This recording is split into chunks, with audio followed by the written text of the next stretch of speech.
I am always going to recommend more of a nitrile glove. Hmm. I've used the latex and the vinyl throughout my career, and both of them eventually, especially one over the other, is going to start breaking down really fast Right. because the chemicals that we use, whether it's 100% acetone, monomer, 91 or 99% isopropyl alcohol, they don't hold up right away to the chemicals we're using. And on top of that, most clients are allergic to either vinyl or latex. Right. So then once you get into the world of nitrile, then you find out that they have different thicknesses to the gloves. Yeah. So I don't go really at the top of it like an 8 or a 9 Hmm. because for me that's personally too thick.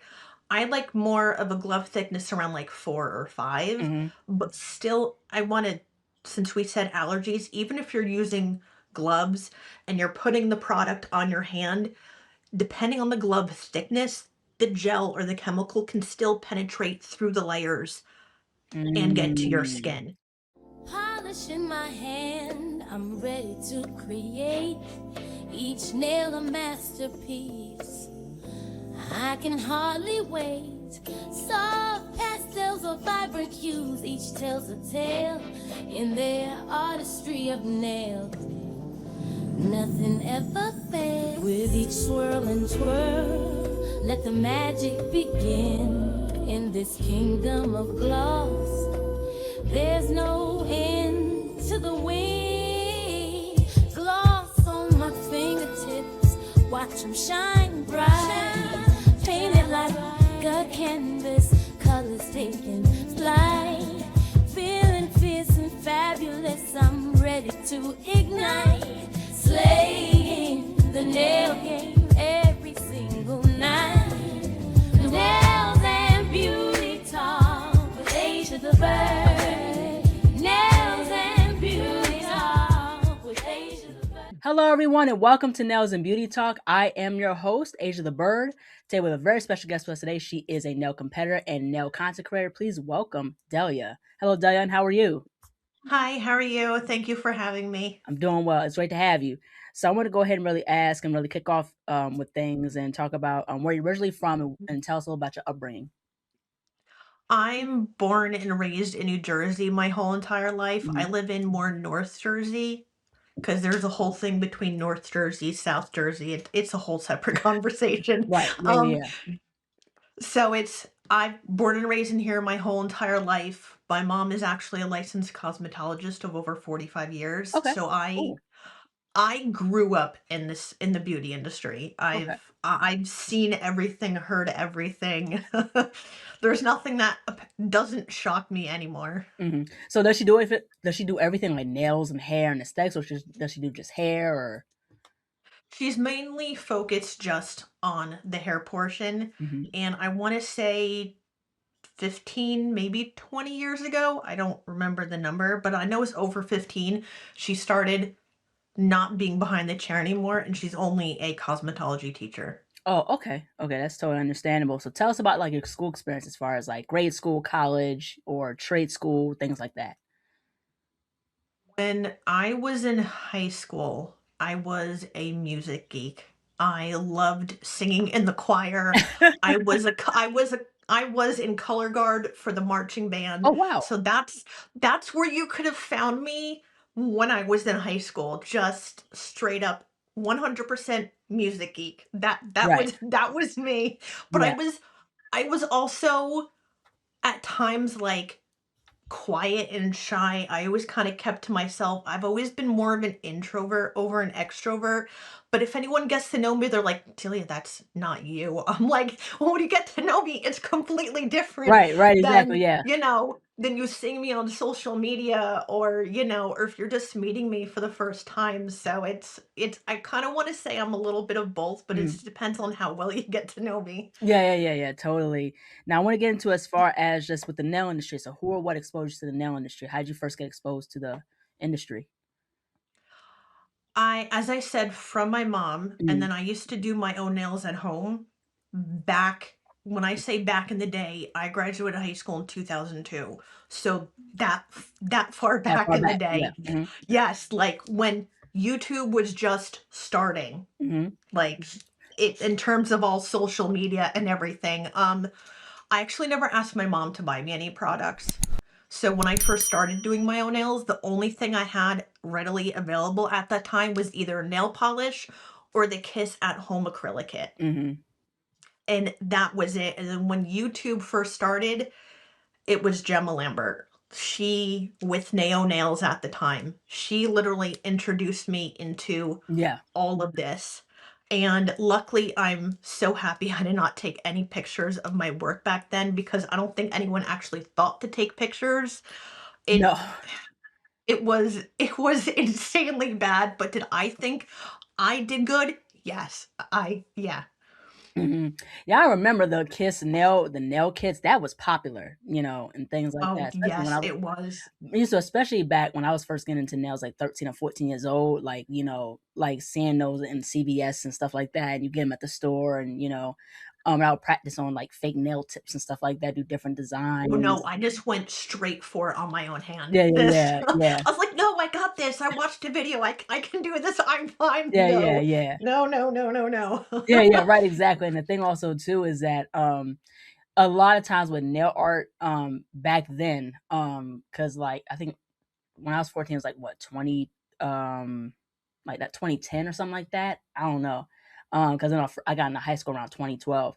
So pretty much the early 2010s or late 2000s, I got into, doing nail art and stuff like that, and, there were nail artists back then that were doing, like, acrylic paint instead of gel. So, like, Yes. now, like, everyone's doing, like, gel nail art and stuff like that, but back then it was Mhm. more so acrylic paint you get from, like, the store, like Michael's or, you know. Oh, yeah. That's definitely what I got my hands on, and then Mhm. once I got closer to going into beauty school in 2015, I found Kirsty Meakin, Yeah, then I started following Selena Wrighton, yeah, mhm, Scarlett Center, Katie Barnes, like my top 5 is either located with one Swedish nail tech and everyone else is UK based. Like yeah. that's those are the women that literally have inspired me throughout like a bunch of my career. Mhm. Yeah, and for me, it's like Viv Simmons, Catherine Wong, Sam Biddle. Sam Biddle was the first guest that I had on my show ever when I first started doing my Nice. podcast, Nails and Beauty Talk. And I remember writing to Sam Biddle of how much she was an inspiration of mine, her and Catherine Wong when I was younger.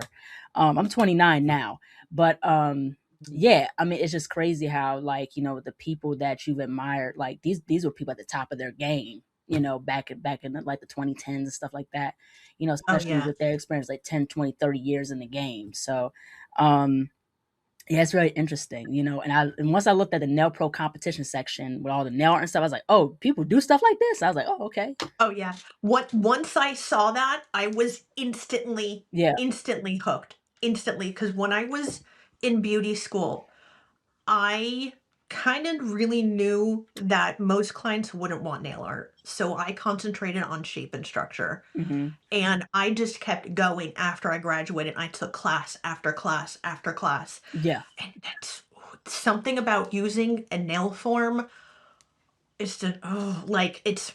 I freaking love it. Like, just, you can't convince me otherwise that Mhm. doing something from scratch with a nail form is not the way to go. Yeah, yeah, yeah, absolutely. Yeah, totally. Now I wanna get into as far as having your own nail studio. So what's been your experience having your own, like, nail studio?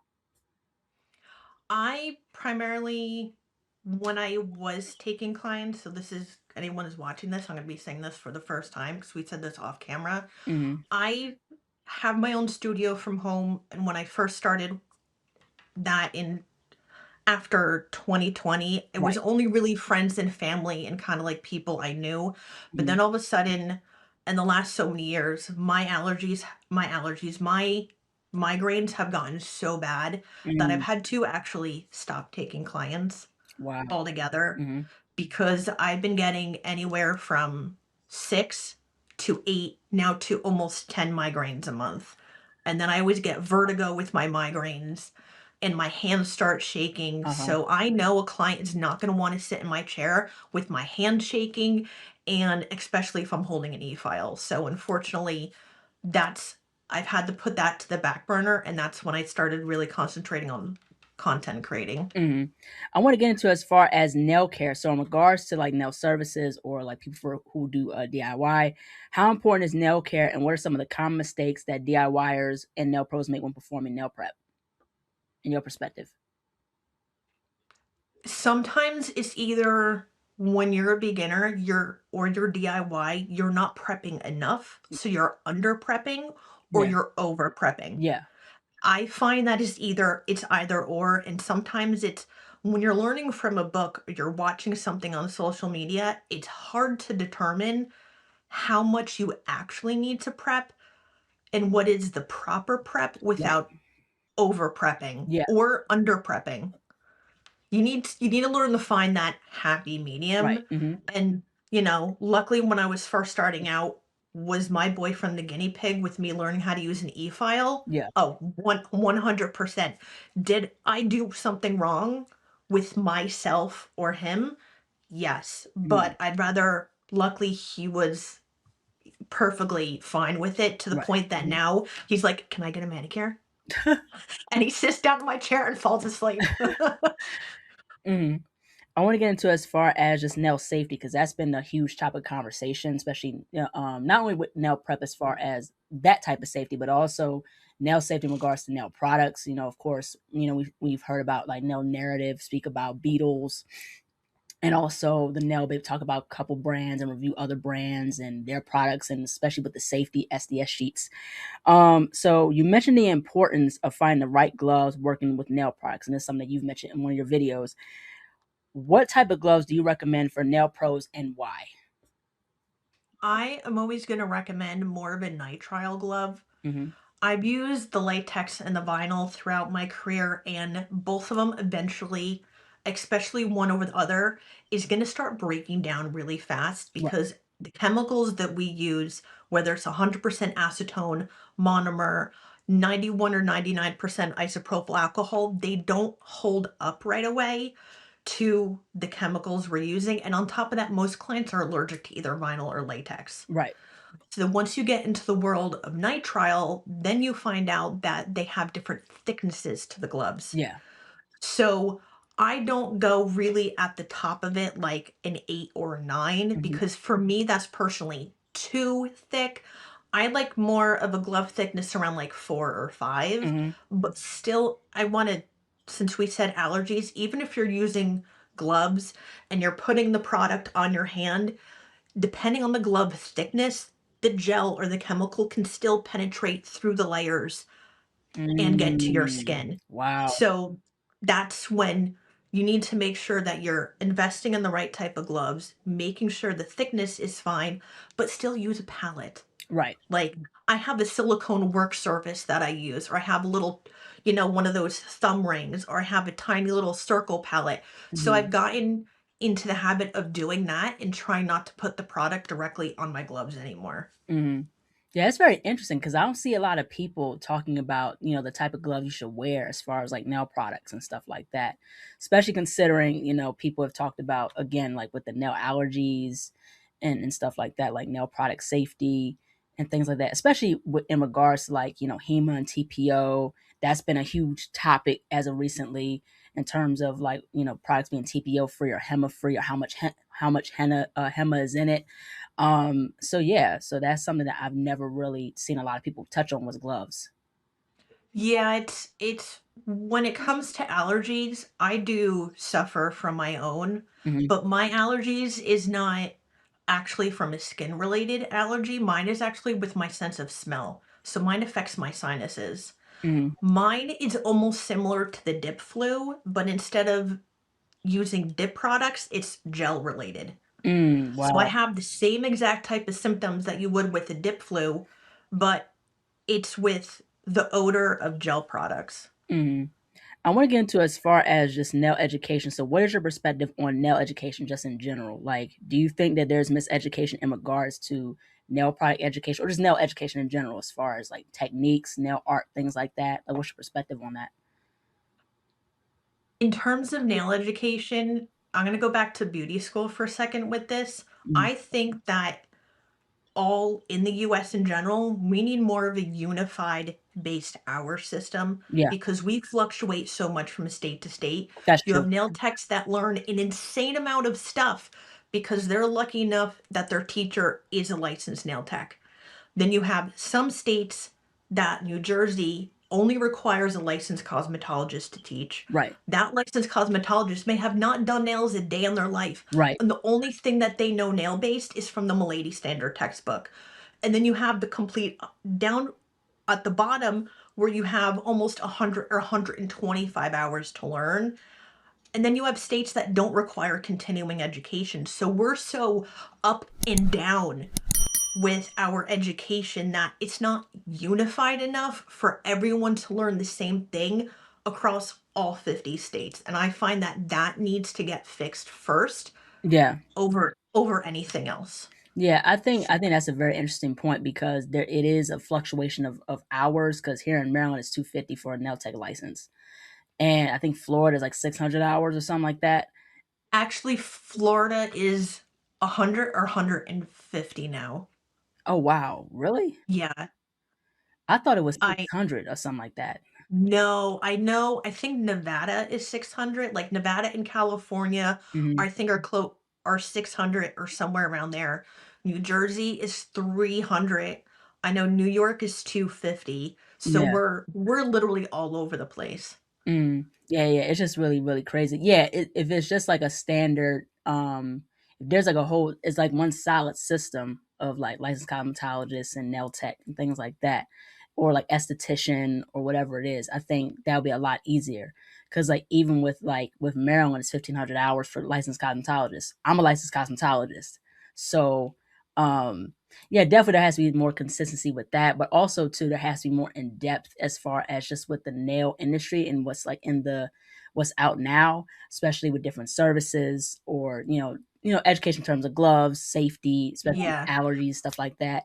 I always get any of my education from now, either with watching the Light Elegance Chemist Corner videos with Jim McConnell or Doug Schoon. I have all of his books. There's nailknowledge.org that writes tons of articles on there. Hmm. So if anyone watches any of my educational content that I put on TikTok, you know that I'm always mentioning Doug Schoon, Nail Knowledge, or something that Jim has said in any one of his videos. Hmm. That's where I'm getting my education from. Hmm. I'm gonna get into as far as nail products. So, what has been some of your favorite nail products that you recommend for nail pros? I recently have been getting into a lot of Acrogel. Okay. I'm still a hard gel girl at heart, Yeah. but something just with Acrogel lately, I have absolutely been loving. And also another thing that I've been getting into is from Glam Goodies. Okay. She does a lot of airbrushing, Yeah. and Yeah. I've been Chloe. getting Yes, I've been getting into airbrushing, and every so often I'll message Clem like, "I got a question, I got a question, I got a question," and she is such a sweetheart Yeah. because Yeah. Yeah. Yeah. She's very she's been talented. Yeah. like, pointing me in the right direction every step of the way. Yeah. Yeah. I don't see a lot of nail techs do airbrush. I don't see a lot of them do airbrush style nail art and stuff like. I mean, there's probably like a few, but that's like for like color blocking and stuff like that. But like with Chloe, she does like different things like with like Oh yeah, lettering and things like that. and I love it. Yeah, yeah, yeah, yeah. Totally, absolutely. Now, if you had a top five list of your favorite nail artists, who would they be and why? Top 5, so it's gonna be no particular order. Gemma Lambert, she's the first one I've been introduced to. She will always be my number 1 at heart. I've told her I don't know how many times in a comment section, so she's been hearing that on repeat over and over and over again. Mm-hmm. Then the other ones are gonna be Selena Ryden, Mm-hmm. Kirsty Meakin, Mm-hmm. Katie Barnes, Mm-hmm. and Scarlett Center. And recently, with taking a bunch of classes online from Katie Barnes, we have got to know each other personally through DMs, and she is Mm-hmm. a sweetheart, and absolutely she's a sweetheart. I can't say anything bad. Mm-hmm. What is your favorite nail shape? That is going to be a loaded question. It kind of, for me, I'm going to give 3 different answers. Only because when I'm working on a client, I love a good almond nail. Mhm. Not so much is more, I call it more of like an American almond where your lower arch is going out straight like a stiletto. Mhm. More of like a European style, and I have it here on my nail, so it goes out and then it slightly like scoops Mhm. up towards the free edge. That type of almond I like. Mhm. If I'm doing something on myself, like advanced Mhm. shaping, it's a Russian almond. I freaking love that. Now when I'm getting in the world of like extreme or competition, the more insane I can figure out something, the better. Like I love pushing myself out of my comfort zone. I think that's why I love shape and structure so much. Mhm. I think my favorite nail shape is the edge nail. The edge nail has them Oh, I edges. Woo. that's also in there with my Russian almond. I Yeah, yeah. Yeah, it's an absolutely cool shape. So I want to get into as far as just with life and mental health. So how do you juggle being a nail content creator with life and mental health? depending on my day and how my migraines are, sometimes my mental health wins over everything. Mhm. And it just takes a hold of me. I don't know how long my migraines are gonna last. Don't I don't know. That's literally like a big question. So when I Mhm. tell people make sure you're taking care of yourself, Yeah, that has to come first before making money and clients. absolutely. You need to make sure you schedule a lunch. I don't care if it's 15 minutes, a half an hour. Put yourself first. Absolutely. Eat, because I can personally tell you, with working on a client and all of a sudden I can't focus because my head starts pounding, it's not a fun thing to deal with. Right. Mhm. Yeah, definitely put yourself first. Like definitely, set time aside for yourself. How you said, even with eating, like breakfast, lunch, and dinner, or lunch and dinner, or, Mhm. or whenever you can eat. You know what I mean, and things like that. We can't just survive on coffee. Yeah, yeah, that's the And thing. it's I'm gonna rip that Band-Aid off and say it. We can't just survive on coffee while we're working. It's not good for our health. Yeah, In the yeah, long run, we want to be able to last. Like my mom has like 40 something years in the industry. Any of the older nail techs can tell you they've always put their health first. They've absolutely. always made sure everything was good. You want to last, you got to put your health first. Yeah, definitely. And I think another thing too that has to be brought up is being mindful or being careful of burning yourself out. I think that's one of the things that's Yes. very, very important. And I think the issue with hustle culture is not the whole, like, people don't talk about taking breaks, people don't talk about setting time for yourself in regards to hustle culture. And I think because of hustle culture and all this motivational stuff and things like that, and it's not to say it's a bad thing, it's not always a bad thing, but it's just like, people are it's just the nail industry has gotten so competitive. And of course it's natural for any industry to be competitive. It is what it is, but at the same time, it's just, I think there has to be more conversation surrounding mental health and taking a step back sometimes. You know what I mean? I also think that sometimes social media has a play in it Right. because Mhm. before social media, every we weren't hustling and constantly one-upping each other so Right. much. Mhm. But when social media came out, that was so it now it's literally insane. Yeah. Depending on what platform you're on, depending on like the latest trend, trying to one up someone else, Oh, trying right. to make sure that you can come out with the latest trend before someone else, Right. Mhm. then all the other content creators are going to try to do your own version of it their way. Right. That mental game, and then you're having clients in front of you, it's like it no wonder why people now are burning their candle at both ends a lot faster. Yeah, yeah, absolutely. And they're not last as long in the industry. You know what I mean? That's the entire thing with that too. And I think another thing too is not even just one upping each other as far as like nail trends and stuff like that, but it's also trying to chase after people who have bigger followings. You know what I mean? And a lot of people want to be Mhm. brand ambassadors with these brands and stuff like that. And it's people feel like that's the only thing you could do, and that's not the only one thing you could do is be a brand No. ambassador. No, and it's not the only thing to do is to be just a nail tech working on clients. Right. Yeah. One That of too. my good friends has never physically worked at a nail desk. Hmm. She literally does New York Fashion Week and editorial, and she's on that complete other side of the Right. nail industry that we don't actually talk about a lot. And I keep telling her, you need to talk about this on your social media account. Like, you Yeah, need to make it more aware because there's other absolutely. options if you don't want to sit behind the chair and if you Right. don't want to do content creating. There's so many more avenues to work in this industry. Oh yeah, absolutely. And also the whole thing with journalism too. I don't think there's enough journalism as far as within the nail industry. You know what I mean? Like, like podcasts, and stuff like that. There's like very few, including mine, but yeah, I don't think there's a lot of journalists within the nail industry, especially in with these other outlets. And of course, the thing also too is that we don't get as much of the credit as far as doing celebrity nails and stuff like that. And the makeup artists, the hairstylists, the stylists get all the credit and things like that. But what about the manicurists? What about the medical nail tech? What about the nail artists, press on nail artists, things like that? Exactly. You know what I mean? So we're not Like even credited.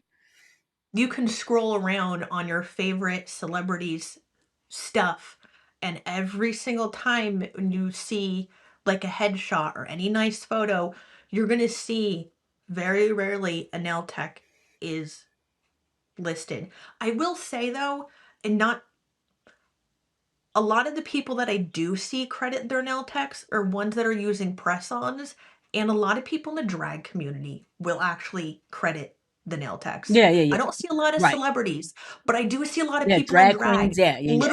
literally tag everyone freaking possible that they have Yeah. that they for their photos or their work, like everything. Yeah, yeah, the drag community, yeah, definitely the LGBTQ community. Yeah. And that's the thing too, big ups to the drag community for tagging and crediting us and things like that. And that's something that celebs have to do more of. I mean, I think I see like Megan Thee Stallion and Saweetie and a few other people kind of tag their nail tech and stuff like that. But other than that, But that's a very like small very very percentage, small you know. percentage. Yeah. Yeah. Yeah, so that's the whole thing with that. But I think also too, like I said, just again with nail techs chasing the islands and people having hundreds of thousands of followers and millions of followers and trying to get, and it's just, I think the industry also has a superficial superficial way of thinking, as far as, okay, because someone has a high amount of a following, that means they have connections, and that's not always the case. You know what I'm No. saying? So people think, okay, this person has 200K or millions of followers. That means I'm in proximity, and this person is a celebrity within the nail community. It's like, no, I mean, just because they have a big following, that don't mean they have connections and stuff like that. Like that, Yeah. somebody could have like 800 followers or 2,000 and have a whole ton of connects that you don't know about. Exactly. So that's the thing. So people, have this thing where it's just social climate and just cutting each other throat. And I will say this, out of all the platforms that I'm on, TikTok has been my fastest growing, and I'm not chasing to get a high follower count. Yeah, I'm just creating my content to help out beginners in the industry, DIY, and also to make right. clients aware that, hey, look, this is what we're supposed to do. And if you see this happen, that should not be happening. Yeah, absolutely, That's most the definitely. educational content that I like to produce. Absolutely, totally. So I'm going to get into as far as the next question. So, what does a non-work day look like for you? Sometimes literally nothing. I decide literally, I'm not even joking. Literally, sometimes it's just nothing. Even if Yeah, it's just doing my laundry. Literally, I will be at peace with just doing nothing because that's a way for me to unwind with being not only a content creator, but also now starting my competition journey. So right. sometimes, literally, just relaxing and chilling, watching Disney Plus or Netflix has literally like the best thing I could do in a Yeah, day. yeah. Yeah, it's absolutely really, really cool. Like, what's like your favorite meal, like favorite TV show, things like that? Currently, I'm watching Schitt's Creek, and I don't know why I didn't watch it when it came out. I absolutely love it, but also I'm so up and down with my TV shows. Like Right. Gilmore Girls is always going to be one of my favorites at Right. heart. hmm Um, I absolutely love stuff like Aliens, Game of Thrones, so you can put me in a world of, like, horror, sci-fi, fantasy, and then have, like, rom-com and drama genres, like drama, like, I love all of it. Yeah, that's really, really cool. What's like your favorite meal? Like, what is like some of your favorite things to do, like, during the day besides like watching the shows and stuff? If I'm cooking, I've gotten really into liking to cook either my own Chinese food, like a chicken and broccoli, Hmm. and no, something like a basic staple like that, or Okay. even like even I've gone into making chicken tikka masala and butter chicken. Mm, Oh, this, ooh. that sound good.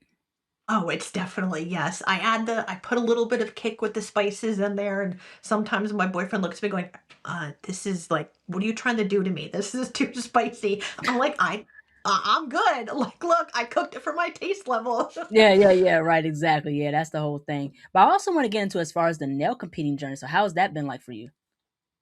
That I started in 2024, Hmm. and the first competition I did was Nail Olympia London, and I did 2 categories, runway nails and the Hmm. stiletto and beyond. Right, I knew right off the bat I wasn't trying to chase the medal. right, I just hmm, wanted to put myself out there and learn from the judges' critiques. right, hmm. And when I watched the award ceremony and I heard my name getting called for runway nails, I was like, "You've got to be kidding me." Right. And the and I got 2nd place my first time, and I wasn't expecting anything. Yeah. And last year, I did Nail Olympia Germany and Nail Olympia London. Germany, I will say I came a little close with the stiletto and beyond category. I Hmm. got 5th place, so I definitely did better than I did, you Hmm. know, Right. in 2024. So last year, I didn't place any medals, but Hmm. I still learned from my mistakes.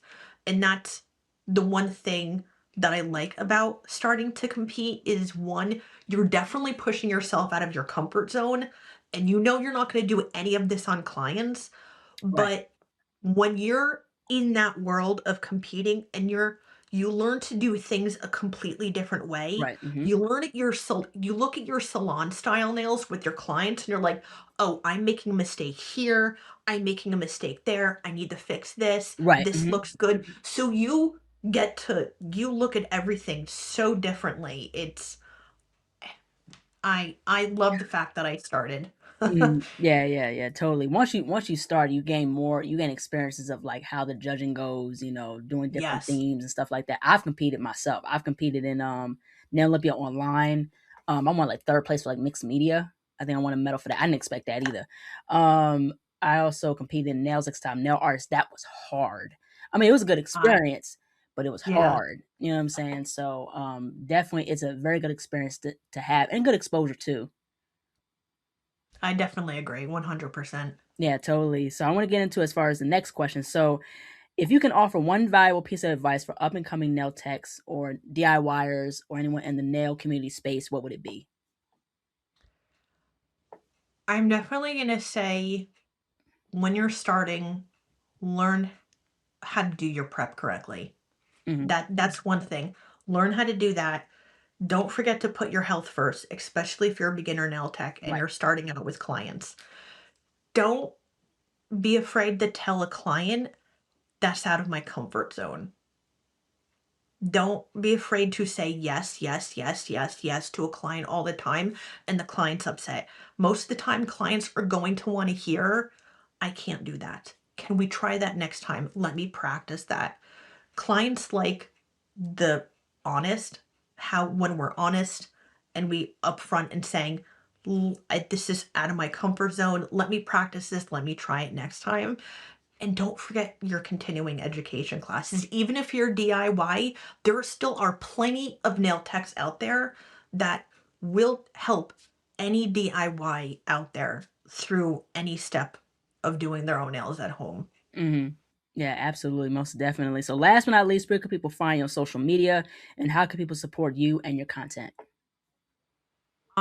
My social media handle is Delia's Nail Studio, and I have that handle for all of my accounts, whether it's Instagram, Facebook, TikTok, YouTube, anywhere you search Delia's Nail Studio, that's where I'm at. And I'm always have the link in my bio too.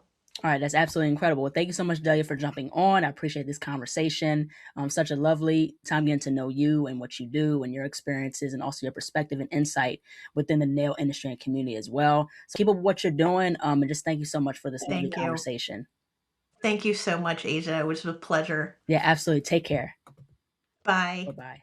Hello, everybody. Thank you all so much for watching. Please like, comment, share, and subscribe to the channel. Be sure to click the bell for notifications. Also, follow me on my social media platforms. And be on the lookout for more interviews to come very soon. Take care, stay healthy, and stay beautiful. Bye-bye.